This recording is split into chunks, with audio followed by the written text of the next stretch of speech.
Timelines are speeding up, the ascension process is speeding up, and the Great Awakening is in full swing.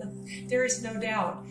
And so I thought, maybe what I'll do this coming week is really focus on the whole idea of we don't need to suffer and we don't need to be in victimhood. And when I say we don't need to suffer, I mean stay in modes of suffering. Because when we get hurt, when someone else that we love gets hurt, when we watch other people suffer unnecessarily, we watch the wrongs that happen in the world, there are emotions that happen. The kind of suffering I'm talking about is suffering that we feel we have to do in order to be a good person. If we show that we're happy and our frequency is high, then it means we must not be compassionate or empathetic. You're not here to be the victim of fate. You're here to become the master of frequency.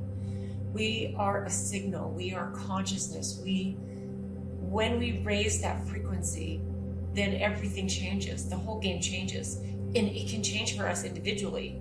So when we raise our frequency and we practice that, it changes the frequency of the collective. And that's the piece I think we forget.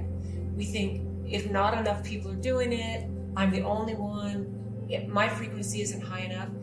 And this is where the piece of not suffering comes in.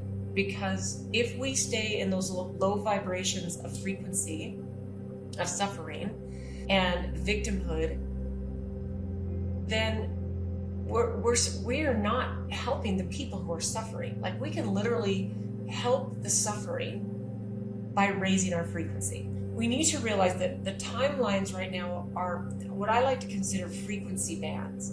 So there are frequencies that people are walking on, physically and metaphorically, that are low vibrational frequencies. Guilt, shame, fear, anger, resentment.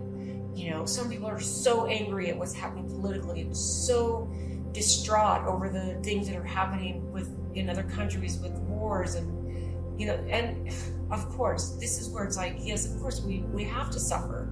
We have to be in angst, because what if we're happy? What if we're walking through our life and raising our frequency? So for me, the first part of this thought process is we need to realize that the timeline we choose to be on has to be a high vibe frequency. So you can't walk on an ascended timeline if you're in anger and fear all the time. You can get angry sometimes, yeah. There's human emotions we express. I'm not talking about those kinds of things. I'm talking about staying on a path of that frequency. It's like the people in my life, close people, who have separated because their belief systems are different than mine. And we're talking about religion, politics, mostly politics. And that to me, at this point, it surprises me when it's someone who's close to me falls away because they're angry at at what's happening in like the person in the White House. We need to remember that timelines are like radio stations, and they're playing all the time. So you can tune into the frequency in the radio station that you want to be on. And I've said this before. Our vibration is like the dial. So think about that. We don't earn a new life by trying harder. We tune into it by matching its frequency through energy, emotion, and belief. So that is how we tune into it. It's our energy, it's our emotions, and our beliefs. That's how we tune into the frequency that we want to tune into. The question isn't, how do I get there? The question becomes this: how do I become the version of me who already lives there? What are you broadcasting unconsciously through your self-talk? Let that be the first place you start.